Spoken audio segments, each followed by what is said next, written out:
Great Wednesday. Welcome to the Fully Human Connections podcast. I'm your host, King. I'm joined by my co-host, Reggie. How you doing today, Reggie? Doing well, King. Always look forward to speaking with you on Wednesday morning. So I definitely cannot complain.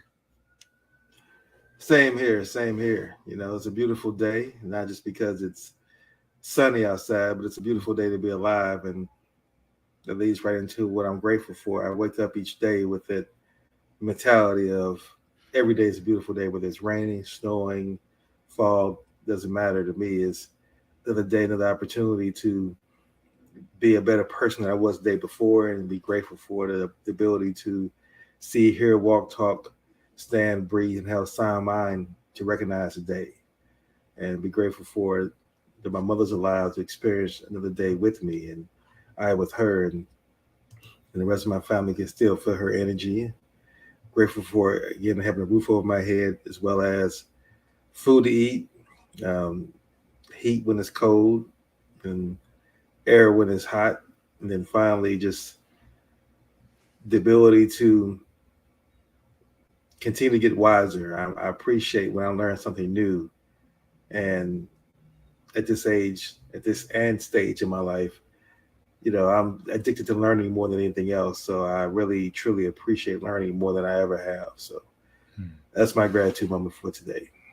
Yeah, I love that. And I think as we do this, as we've been doing it for not quite a year yet, I think we begin to borrow from each other's gratitude. So, like a lot of the things I was going to say were in there. So, but which is fine. I mean, I'm saying that obviously with some humor, but my standard starting is that I just really am grateful for indoor plumbing, for electricity, and a refrigerator with mostly fresh food in it. Um, that the basic things I need to live, I have access to without too much of a problem. I'm also grateful for relatively good health, the ability to learn. I think you and I echo that for each other. That this hunger to, the way I would say it is to seek and take increasingly more inclusive, comprehensive, and complex perspectives, um, and move away from either or binary black and white thinking. So I'm very grateful for all of that. And as you said, it's a beautiful. We're a few hundred miles away from each other, but we have relatively similar weather patterns. And today I'm going to guess you're probably about 5 to 8 degrees warmer, but it's a beautiful day out as well. So that's kind of a bonus, especially in light of a lot of the weather events. Most recently, our friends in Mississippi with the tornadoes. Was that Mississippi or Missouri? I'm getting my M's confused here this week. Actually, I believe it was Mississippi. Yeah. It was just really devastating for them. And they become, these kinds of storms, whether they're floods or hurricanes, tornadoes, or fires, are becoming increasingly more prevalent. So, grateful that as communities, we tend to respond well when tragedy happens. And this is a slight move from the gratitude moment. And I wish we could have that same sense of community all the time, not just when disaster or tragedy hits. So, Well, yeah, thank you for sharing that. And as you said, that seems how we humans have chosen to operate, even down to the point where family members don't even talk until it's a funeral. hmm. So it's always seems like it's always has to be some kind of event that brings us together, but just the general ideal of it and the intention of us coming together is not enough. It has to be something that brings us together beyond our control. And when we do get together, everybody always questions, why don't we get together more often? Or why don't we see more unity more often? So it seems like that's just how we operate as human beings, unfortunately. Yeah. There's a lot behind that, both historically and psychologically, which we don't have time to get into right now. But it's actually a big part of what we've been talking about, though, for 9 months or whatever it is, in terms of trying to heal some of these narratives in America. So I agree with you there, and that's just another example of it, where even within a blood family, there are those divides. So it's unfortunate and it's sad, and it's not unexplainable. I mean, there are ways to see into why and how that happens. So absolutely. So curious to know what our topic is going to be today. I'm looking forward to today's topic as always. So why don't you walk us into where our discussion is going to do? Yeah. So as always, the big picture has been we're dealing with the book Healing America's Narratives, subtitled "The Feminine, the Masculine, and Our Collective National Shadow." And for those of you who are new to this podcast, you can go back to our earlier versions where we explain each of those words, what we mean by healing, what we mean by shadow, what we mean by feminine and masculine, and then all toward the goal of becoming more fully human. So that's the foundational element of what we've been speaking about. The specific topic today, and we're towards the end of the book now, we're in chapter 11, where we begin to offer some modalities and technologies and just approaches to healing, both healing within, how I can come to terms with my own personal disruption or anxiety or depression or fears or whatever it happens to be, and then how we can do that collectively, whether it's in a family, a community, ideally as a nation. And what we're going to speak about today is based on the work of Robert Kegan. I'm going to actually share the screen here just for a moment. I failed at this last time I tried to do it, but I think I figured it out. So I'm assuming that's up there on the screen for everybody to see. Not yet. Here it is. Okay, it's there. Okay, there it is. Yeah, great. So, and so I don't know if that's really big enough, but Robert Kegan and Lisa Lahey up at Harvard University, and Kegan is actually I don't know if you want to say the grandfather or the godfather of adult developmental research.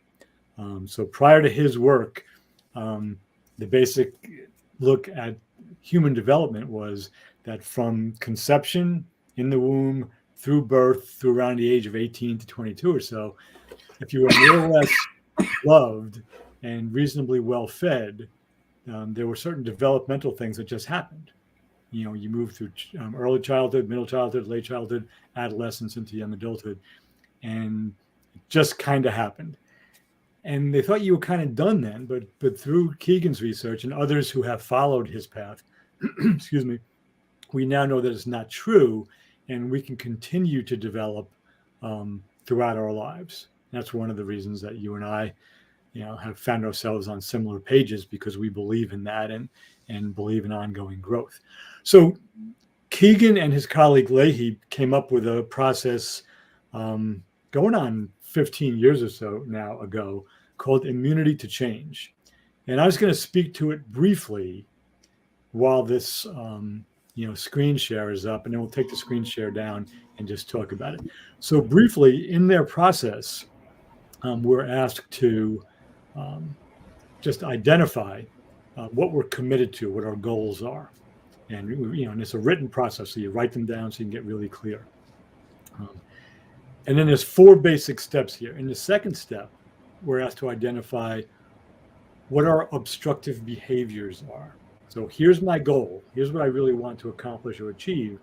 And then I identify the things that I do, my actual behaviors, or the things that I don't do that I could do that prevent me from achieving my goal. So how do I get in my own way, basically, is what they ask us to identify.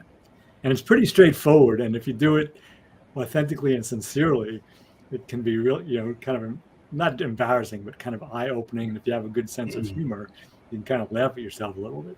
So my goals, how I get in the way of my own goals. And the third step has 2 parts to it. The first part of it is, what am I afraid will happen? What are my fears? What are my worries? That if I stop doing those obstructive behaviors, if I stop doing the things that get in the way of achieving my goals, what am I afraid will happen? And most people can answer that. I'm afraid that if I, stop doing those behaviors, all these other things will go wrong in my life. So what that uncovers for us is that we have these hidden commitments, that we're really committed to some things, and Kegan and Lahey call them hidden competing commitments, commitments we weren't really clear that we had, but these obstructive behaviors emerge in order for us to honor these hidden commitments. Right? And then the fourth step, once we have what we're afraid of and what we're committed to that we didn't know we're committed to, we look at our hidden assumptions. So what assumptions do I have that lead me to have these hidden commitments, that lead to these obstructive behaviors, that lead to getting in the way of the goals that I say that I want? So that's kind of abstract. So what I want to do now really briefly, this is something that took me about 2 weeks to do a few years ago. I had an experience with this myself. So I just want to give a really brief overview of it, and then we can get into the conversation. So my goal, my commitment was to be an increasingly more loving and compassionate father to my son. Right? He was in high school at the time, and he was doing some things that I wish he weren't doing. So there were a lot of times when I would, to use the clinical language, I'd get in his face, and and he would get in trouble at school. Sometimes I'd go and talk to the teachers, but I really wanted to. I saw the pattern, and I wanted to be better at it. So that was my goal, to be an increasingly loving, compassionate father, and actually stepfather, because he's my stepkid. And the second step, okay, what are the behaviors that I was taking part in, or that I wasn't taking part in, that were getting in the way of my being more loving and compassionate? So one of them was I would lose my temper. When he would repeat the same thing over and over again, I would get angry with him. I wasn't stopping, taking a breath, and really getting into conversation with him about what's really going on. That's something I could have done. Not doing that got in the way of achieving the goal. So that's two of the things, two of the behaviors. The main thing was I was impatient and I would lose my temper. The third step, what am I afraid will happen if I become more patient, and if I stop losing my temper? And it was, I was afraid he was going to continue to misbehave, that he might not graduate from high school, and he might make his whole life even more difficult. Those were my fears. And then I had to look at what were my hidden commitments. And this is where it took me a long time to really get to them. Because I said, all right, I'm committed to being a good father. That's not hidden. I'm committed to wanting him to do well. That's not hidden. And what I discovered was I was committed to having his teachers see me as a good father. That's different from being a good father. I was committed to being seen as a good father by his teachers, because I had to spend a lot of time talking to his teachers, to the assistant principal, occasionally to the police. I mean, nothing horrible, but and I wanted to make sure it was clear that I was a good parent. So that was a hidden competing commitment beneath what I was doing. And so the assumption, this is the fourth step now, the assumption that I uncovered was that I assumed that when he got in trouble in school or misbehaved or whatever it happened to be, that they would think I was a bad parent because he was misbehaving. Right? Now, I'm an educator, and I was at the school a lot, and I was always, talking to his teachers. And I know enough that any parent who comes into the school on a regular basis and shows an interest is a good parent. But still, I was worried. I had this assumption that if he keeps on running into trouble, they're going to think I'm a bad parent, and I don't want to be seen as a bad parent. So I just explored that, and I began to relax a little bit, and began to see that, and I know enough that when kids misbehave or act out, there's some reason they're doing it. So rather than losing my temper, I was able to become more patient with him, ask him a lot of questions, be with him more as a collaborator than a dictator, really. and gradually understood what was going on, and as he felt more understood, his behavior shifted. So the process was really helpful to me in that regard. It didn't happen overnight. It took me about 2 weeks to work through it for myself, and then probably another few months to put it into practice and work with him. So it's not like it's magic. Nothing that's really good is magic as far as I've ever found. But it's really a useful process. So identify your goal, find what it is you're doing that gets in the way of you achieving it, obstructive behaviors. Find out what you're afraid of that's leading to those behaviors and what you're committed to that you didn't realize you were committed to. And then what are the underlying assumptions, what Kegan and Lahey call the big assumptions. And an assumption is big, one, if we don't know it's there. In other words, we didn't even know it was an assumption that we don't have a big assumption. A big assumption has us. That's the language they use. That's a really good turnaround of the language. It can also be a big assumption if we know about it, if we do have it, but we've never tested it to see if it's true. Because assumptions can be tested and we can find out, that was a false assumption. I can let it go. Or we can test it and say, it was true. Now that I know it's true, it's no longer an assumption. I can operate on it. I can do something with this new truth. So goals, obstructions, hidden commitments and fears, and big assumptions. Those are the 4 basic steps. Almost anybody who takes an unreasonable stand on an issue or a topic in a family, in a classroom, in a boardroom, in Congress, in the newsroom, out on the street, would benefit from working through the 4 steps of immunity to change. Because those 4 steps together, once you write them out, you have a map of your immunity system, your immune system that tries to keep you safe and prevent you from change. So it's actually a really powerful methodology. So I'm going to be quiet now. I just said a lot, I know, and see what's coming up for you. No, I think that's very useful. Definitely thank you for sharing. I had never heard about that immunity change. And I, as a system engineer, I definitely understand and appreciate the process. Yeah. Like, to me, that's where growth, self-discovery, a whole podcast on becoming more fully human is about, is getting to the point where you can understand, how do I begin to right the ship? Or using an expression Obama said when he was in office, he said that, changing the country around, people wanted to be like a U-turn. You just quickly drive down the street and turn around, go the other direction. But it's more like an ocean liner, where you just only turn the wheel once in increments. And then eventually you realize that I'm going in a different direction, but it's a gradual, slow process. It's a consistency of doing it.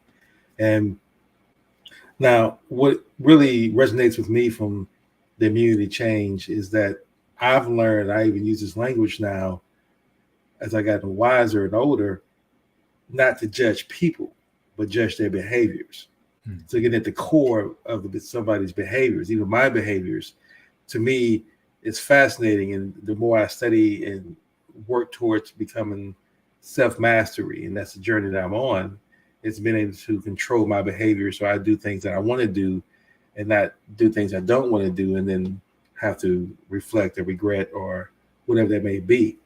And a lot of this habits, a lot of this cultural givens, a lot of that is learned behavior that has to be intentionally worked out, because now it's in there unintentionally, unconsciously, so you got to work through that. Like you talked about anger. And I know how I've allowed myself, and I've watched my father do it. It's funny. And I see my father in myself now, where I used to see him get angry and snap. And I see that same propensity in me. And if you ask me prior to me observing my behaviors that I have, that I would say no. But then when I reflect and I think about some of my actions and what led me to have that outburst, that the outburst was definitely over measured compared to what the incident was that caused it, I realized that that's in me and in my DNA, or maybe that's a learned behavior that I've gotten from my father as a way of how to react. Yeah. So I love that process of beginning to put things down on paper and really beginning to reflect. There's a book I'm reading right now on the process of really understanding how to deal with habits and condition your mind from habits, and learning your behavior is critical. And more importantly, the author talks about what folks don't. It's really a business book geared toward entrepreneurs, but I believe it's applicable to life as well. Is that the biggest thing that people don't do on a regular basis is set aside time in a given day to reflect and just think. Because most people are just reacting, and we're going through the day and we operate off to-do lists and we accomplish what we're supposed to accomplish, et cetera, et cetera. But what we're not doing, and then we kind of turn things off and get into radio or TV or whatever it is to take our minds off something, right? And that's literally what you're doing. You're taking your mind off something, but what you're not doing is scheduling time to think. Right. And that critical analysis to me is key. So the process you laid out, Kegan's 4 steps to immunity change, I think is critical. And I think it's something I'm definitely going to begin to adopt into my thinking and my life going forward.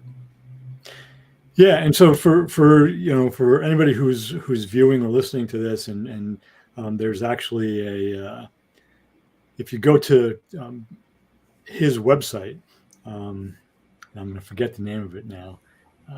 I think it might be Minds at Work. So it's not robertkegan.com. So I think it's called Minds at Work.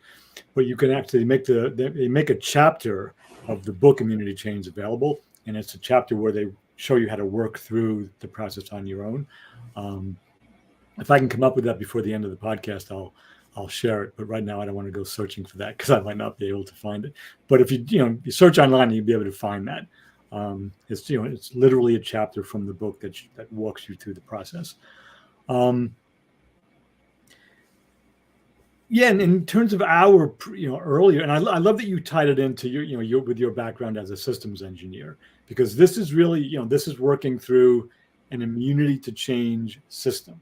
We have in our physical bodies, as we all know, we have an immune system that keeps unhealthy change out, tries to deal with bacteria and viruses and different things like that, and it generally works remarkably well. It's miraculous in many ways, even though scientists can tell us exactly how it works. It's amazing. What Kegan and Lahey give us is this map of our immunity to change, our perspectives and how we behave, basically. And it's as powerful as our immune systems are, because it keeps us stuck in certain ways of being. And when I look at the news sometimes, and I see like school board meetings where people are screaming at each other around what books should be banned, or critical race theory, or wokeism, or whatever it happens to be, where there's these horrible screaming matches about how to educate kids, which is an interesting juxtaposition.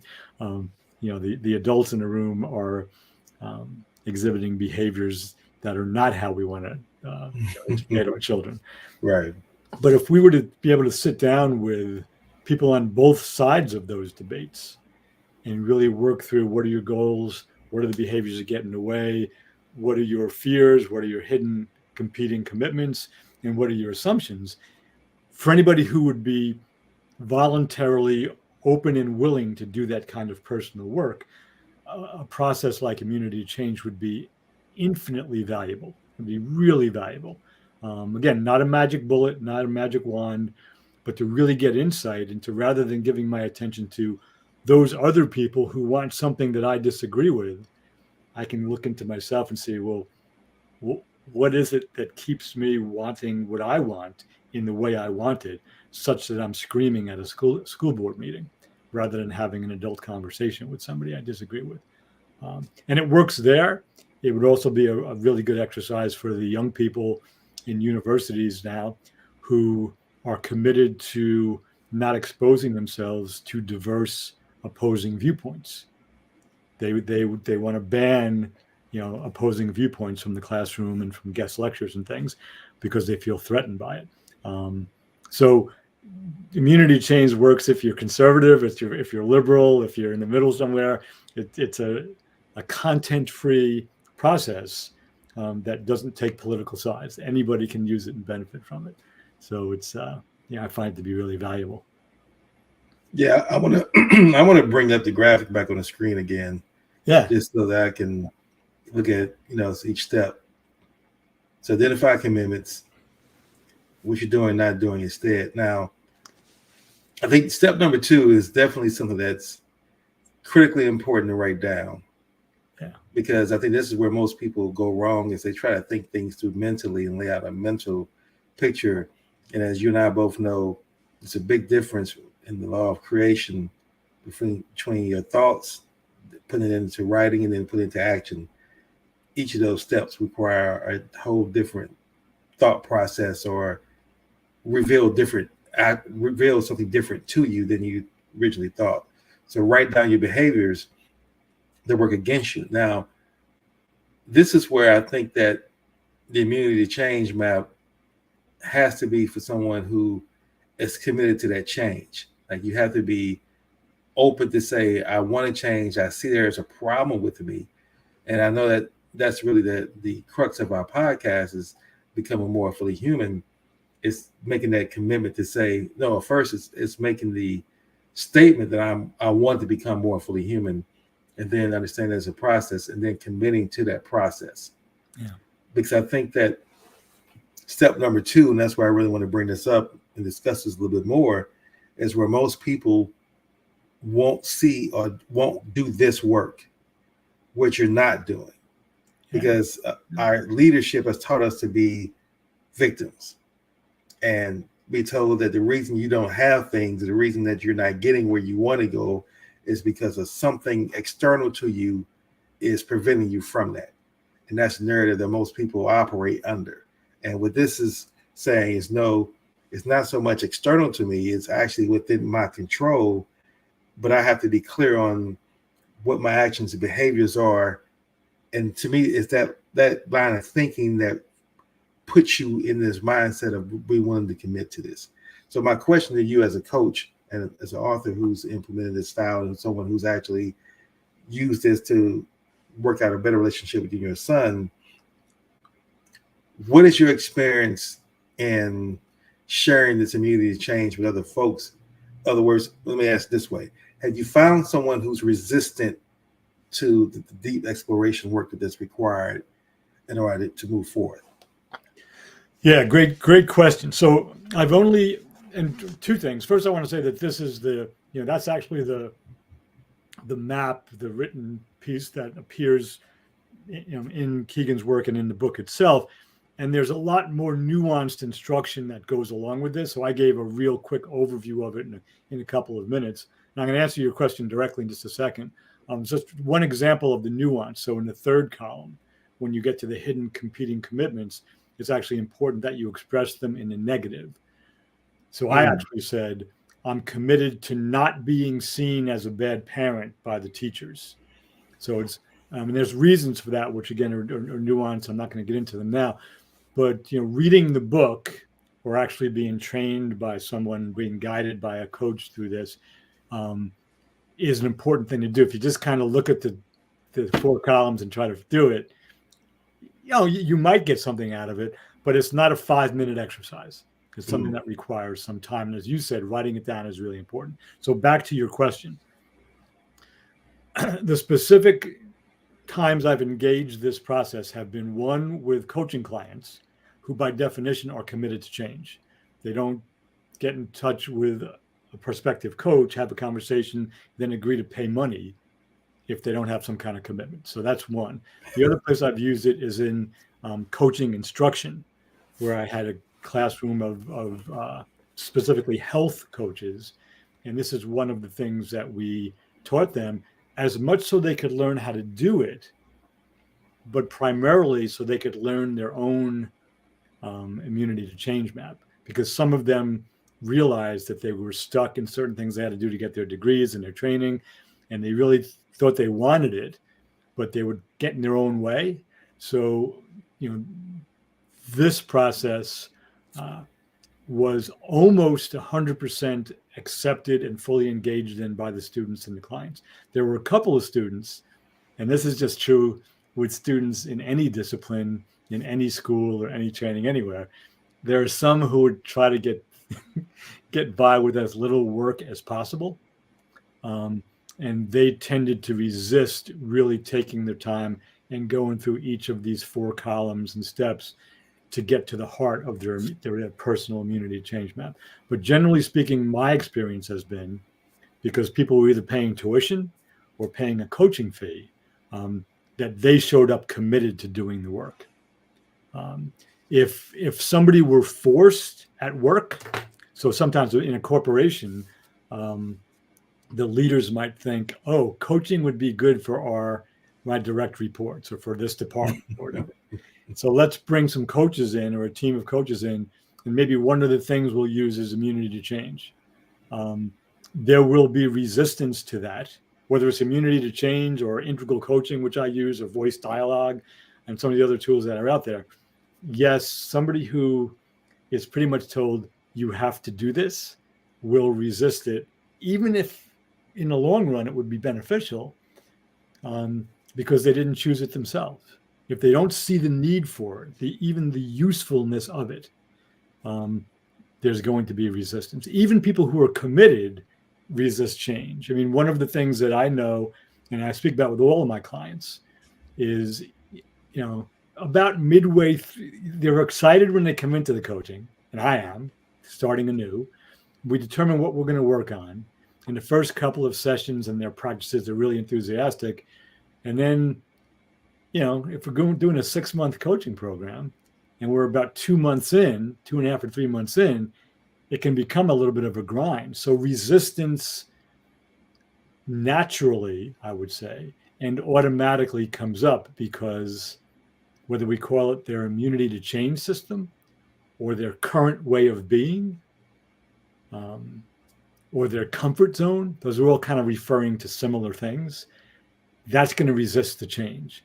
And it's up to me as a coach or an educator, and to them as a student or a client, to recognize it and to do the work that's required.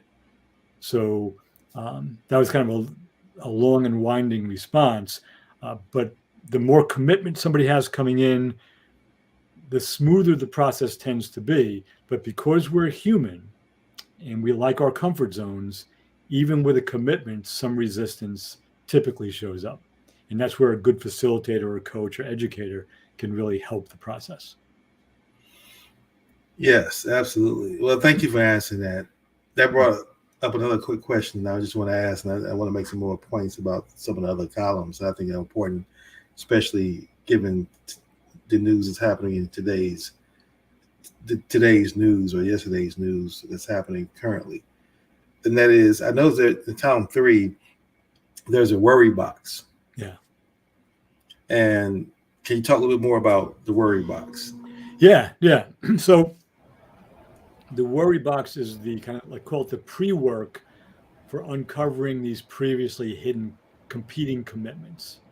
So the competing commitments that we're trying to get to in column 3, in step 3, the first step to get there is the worry box. And the worry box asks, all right, you've identified these obstructive behaviors, these behaviors that work against your goals in column 2. What you're either doing or not doing, you've identified these. So for each of those obstructive behaviors, what are you worried will happen, or what are you afraid will happen if you stop doing the behaviors that you currently do, or if you began doing the behaviors you haven't tried yet that might actually help you get your goal?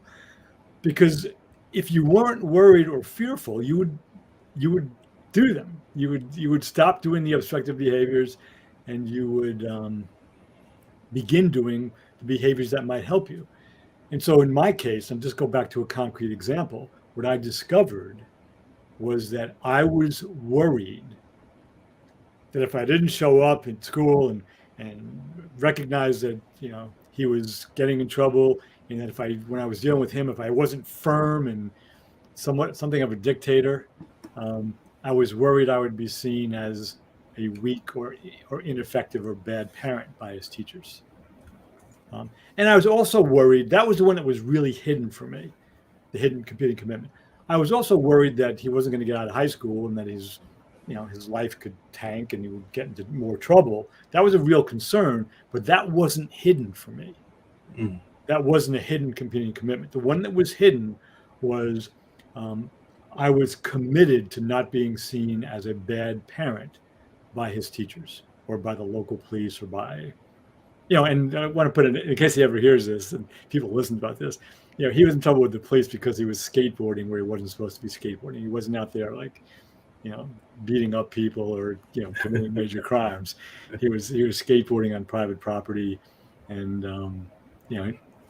that was the extent of his transgression. So it wasn't anything that was horrible, but, there were certain people that complained about it. So,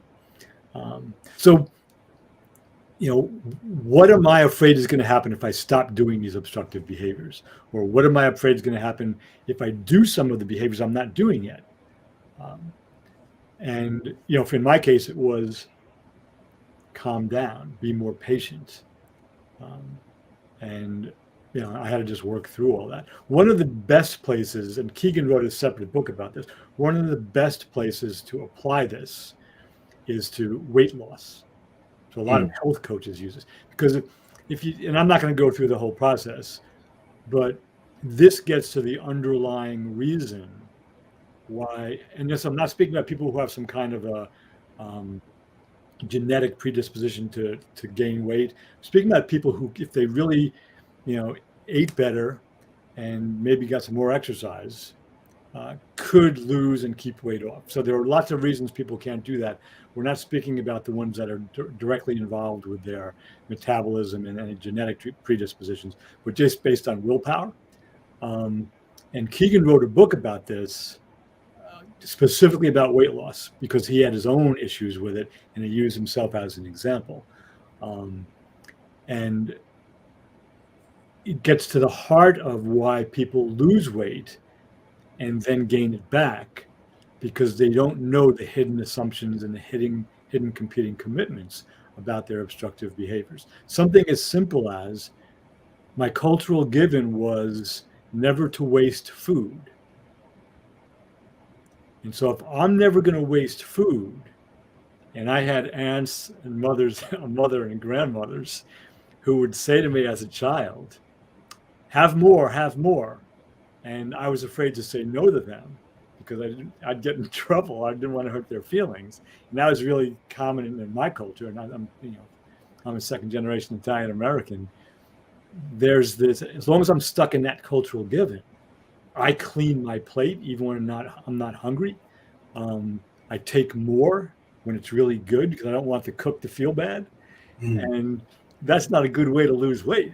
So, right. So, and there's lots of other examples. I mean, that's one I can speak to. Now, I've personally never had a problem because I was a distance runner and an athlete for years, and genetically, I was able to eat and drink as much of whatever I wanted to for years until I couldn't run anymore.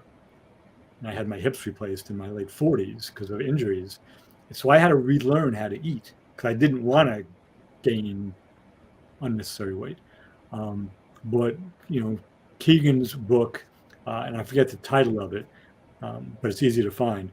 He dedicates a separate book, a later book, about applying this process to weight loss because it's dealing with the underlying beliefs as opposed to the caloric intake and expenditure. So I forget exactly. Oh, we were talking about the worry box. I'm sorry, column 3. So you got more than you bargained for with that response. Well, no, the answer definitely helped out a lot because I thought about weight loss when you first talked about it. I also thought about relationships, whether, romantic relationships, would couples be willing to go through this type of work, because you're not changing for the person, you're changing for the relationship. I think that's another conversation of the day, but I think that's one of the biggest mistakes I believe people make is that they say they're not going to change and you shouldn't change for someone.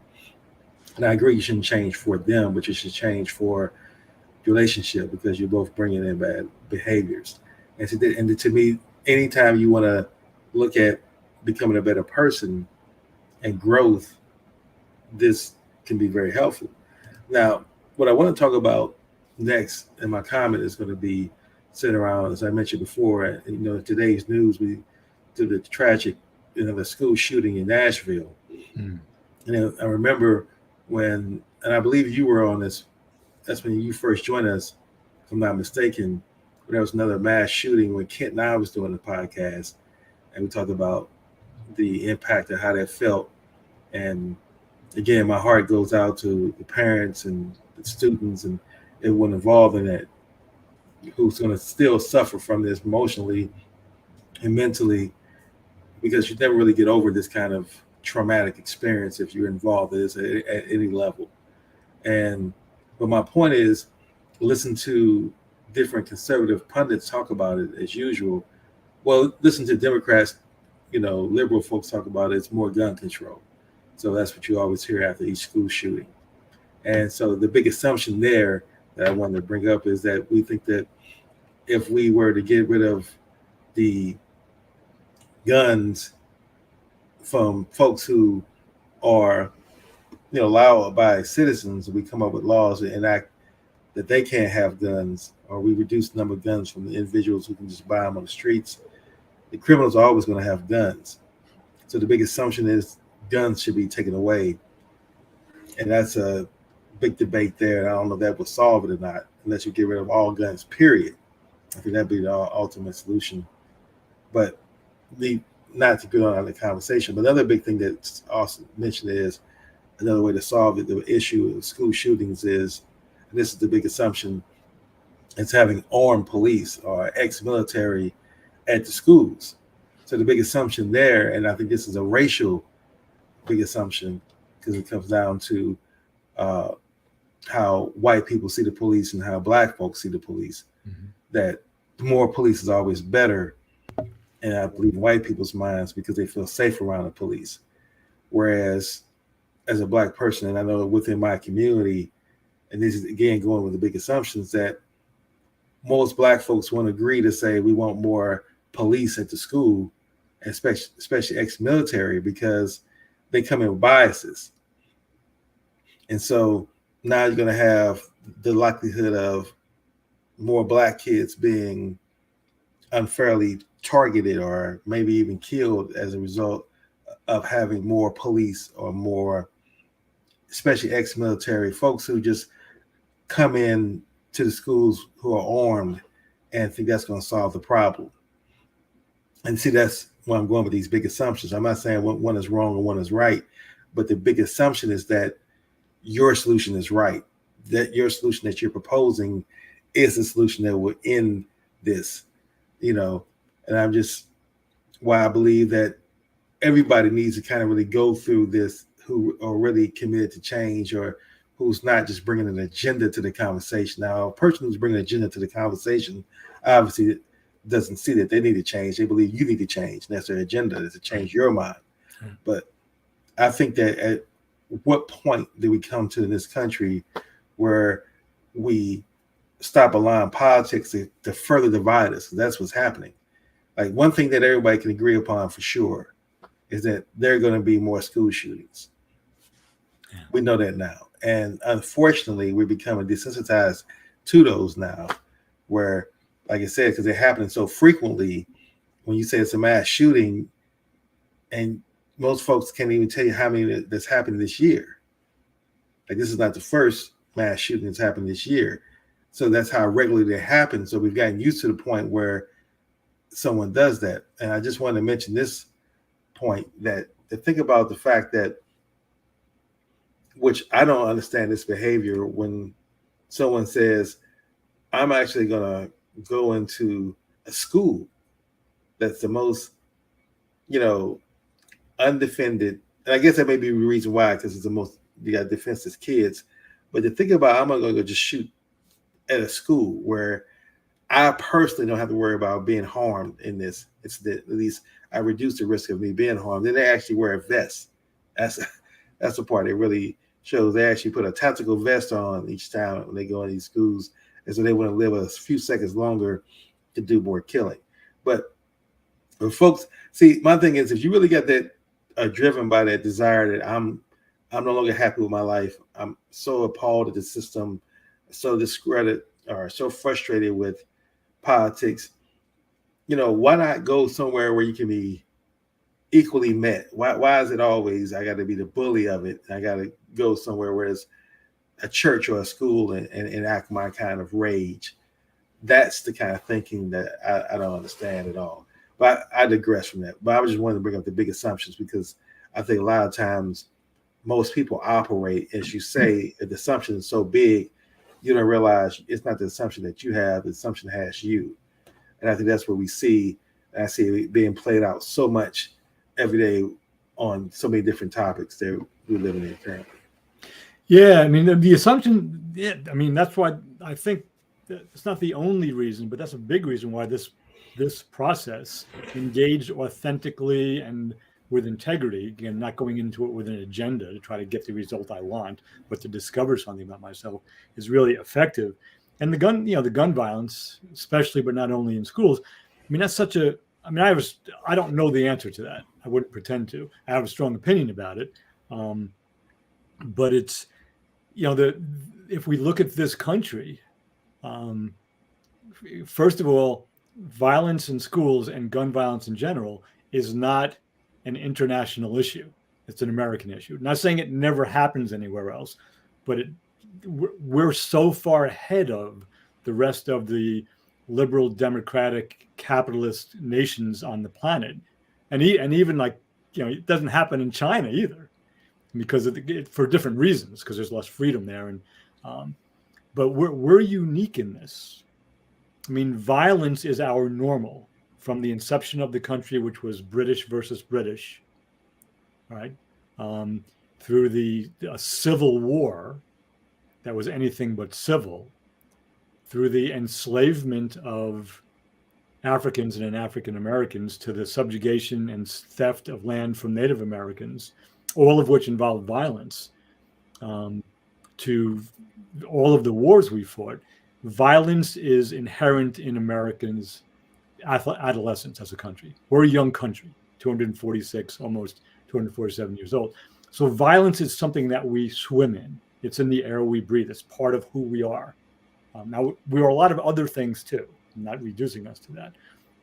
But the firm grasp on the sacredness of the Second Amendment, while our children are dying in schools, human beings in other countries, and I have a lot of friends in Canada and a handful in Germany, Italy, Ireland, and Great Britain, they look at us and they both are grateful for the positive contributions we've made over the last 100 years or so to the world, and they shake their heads in disbelief at what we're willing to tolerate because of our love affair for guns, and especially for assault weapons.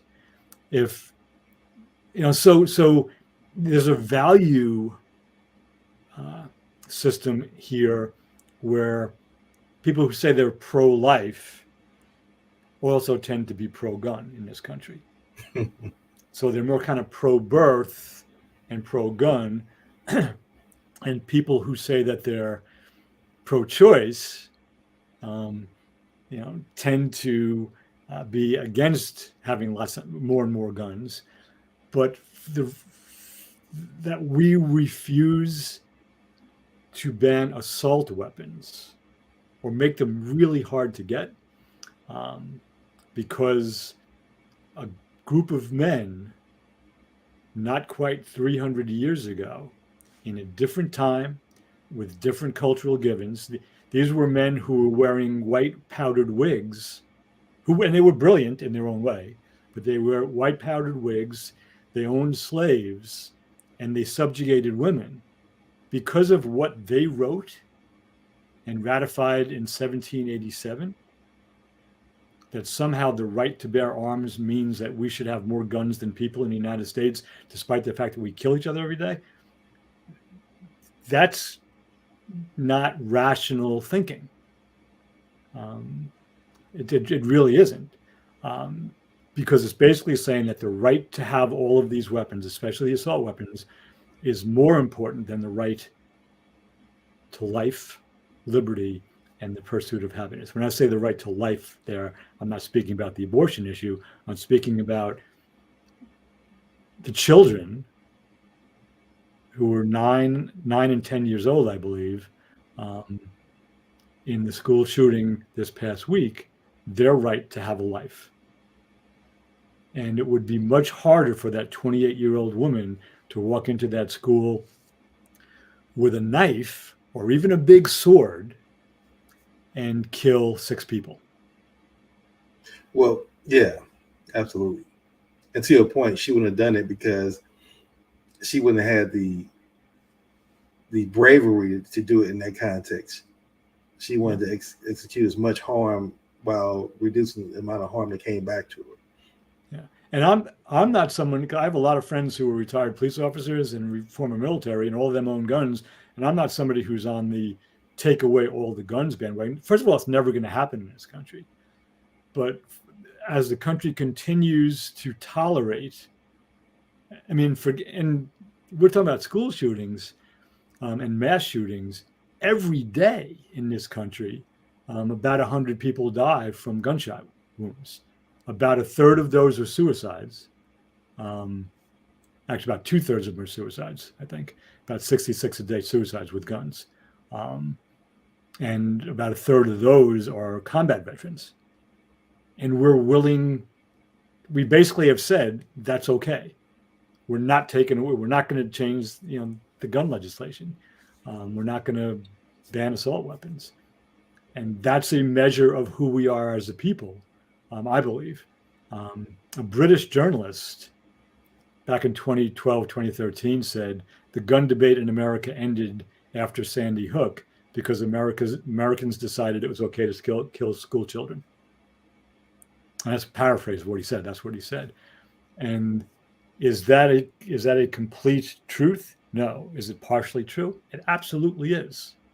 Mm-hmm. Because in those nations that experienced one major mass shooting in a school or elsewhere, I think New Zealand is an example of this. I think in Australia, they took away most of the guns. They don't have a problem with school shootings. They don't have a problem with mass shootings. They don't have a problem with daily shootings every day, and whether they're gun related or domestic violence or whatever. The technology makes it easier to kill another human being. If I had to do it with my bare hands, not me personally, but if anybody, not even use a knife, that's a whole different endeavor. So, and I'm not speaking from firsthand experience, but I'm speaking from, a kid who had his scraps growing up. I wasn't very good at it then, I was a little kid. But, if I've been bullied and I'm a small person and I want to get back at the bullies, having something that can fire, how many rounds a second, that seems like the way to go. And I can, as you said, put on my helmet, my flak jacket, my knee pads, so I can look the part too. I can look like a tough guy and go in and do it. We're afraid to have that conversation in this country. Or we have been, because it just keeps happening. We don't know how to respond anymore. Absolutely. Because it's just part of our normal, and that should be terrifying to every more or less rational, competent, healthy individual, child or adult, doesn't matter. It's not a good way to be. What's the resolution? I wouldn't pretend to know, but it has something to do with perspective taking and values. What's really more important? What our founding fathers wrote 200 some odd years ago, or the fact that we're killing each other every day? And and you and I have this conversation, offline sometimes, because I don't own a gun, you do, and I'm a white guy in Connecticut, you're a black man in Baltimore, and we've had different experiences getting to all the places where we agree. So it's not about take away all the guns, although that would work. It's about what are we as a nation going to value as we continue to watch our children slain in schools. Every parent, every principal, every superintendent whether it was in Newtown, whether it was in Littleton, Colorado, whether it was in Parkland and in Florida, whether it was in the most recent shootings, with no exception, they say, we never thought that could happen in our community. Right. They all say that. And back when the first few happened, that was a rational thing to say. All right. It's no longer a rational thing to say, because every student in this country goes through active shooter drills the first couple of days of school. Elementary school, middle school, high school. That's part of education nowadays. So what is America? What are our legislators, our leaders? What are our corporate gun manufacturers and the NRA, which represents them? It's supposed to represent gun owners, but it represents the manufacturers.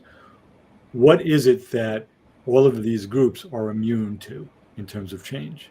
That's the question that needs to be explored, I think. So I kind of went on a soapbox there.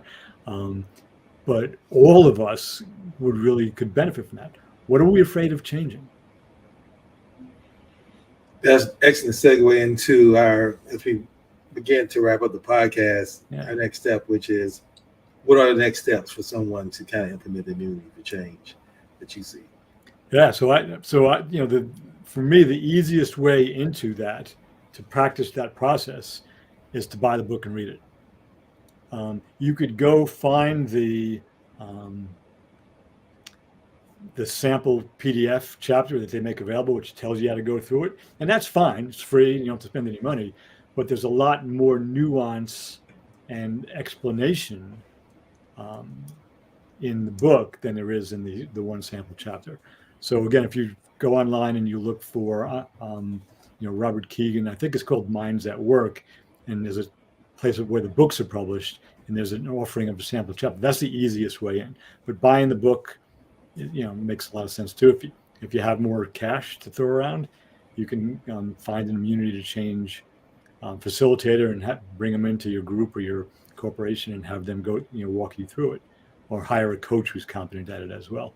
But you can do it yourself, especially after you've had it facilitated once or twice. But take personal responsibility. I want to know what I am immune to changing. What are my big assumptions? Take responsibility for your own behavior and your perspectives, and go find out.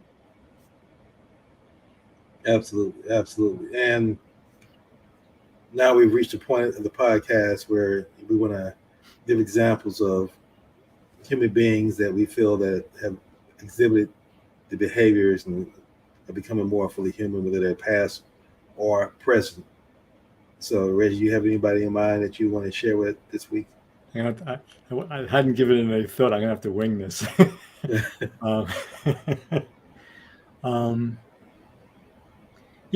Somebody who I'm just going to use this person's first name because it's a real person currently living. So I've spoken the last couple of weeks about my friend Larry Pisani, who went through a lung transplant.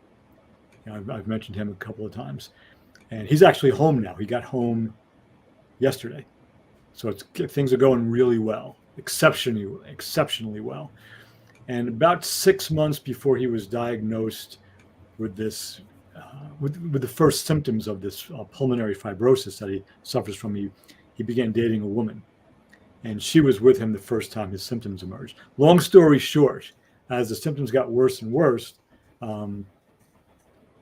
he said to her several times, when we met, I know you didn't sign up for a guy with a failing lung. So if you feel comfortable, ending our relationship and just being a friend or whatever, that's fine with me. I won't take it personally. And she basically told him to shut up, and she stayed with him and has been with him through every step of the way, making the trips back and forth from Connecticut to Boston, and all that. And I spoke with her about that a couple of weeks ago now. And just honored her for that, and she's just somebody who loves him, doesn't take any crap from him either. Like if he wants to eat a bad diet now, she won't let him. But I think she just is fully human, and she just stepped forward when she could have easily walked away from this. There was no commitment that she had, and he even said, by all means, walk away. She said no. So her name is Janice, and there was a lot of respect and love for her as just showing up fully for Larry and his two kids as well, his two grown kids. So that's Janice. And if she would prefer I use her last name, I'll say it next week or something. But I just want to respect your privacy. So, yeah. Okay, and well, thank you for sharing that. And thank you. I'm glad that he's moving on with his life and has found someone, so things are getting better in that context. So thank you for sharing that story. My fully human example is going to be a woman by the name of Liz Wright. She's a current artist, professional singer. She's also a businesswoman in the context that she's opened up a cafe for healthy food. But the reason I really want to pick her out is because the songs that she's singing are all more spiritual songs, beautiful songs. Like I said, she's definitely a gifted singer.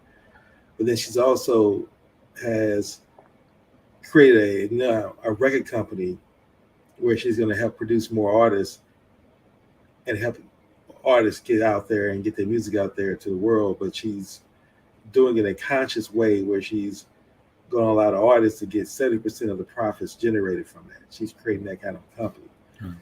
And there's a lot more I can say about Liz Wright, but I wanted to point her out in that context because that's seeing a change in the industry and doing something about it.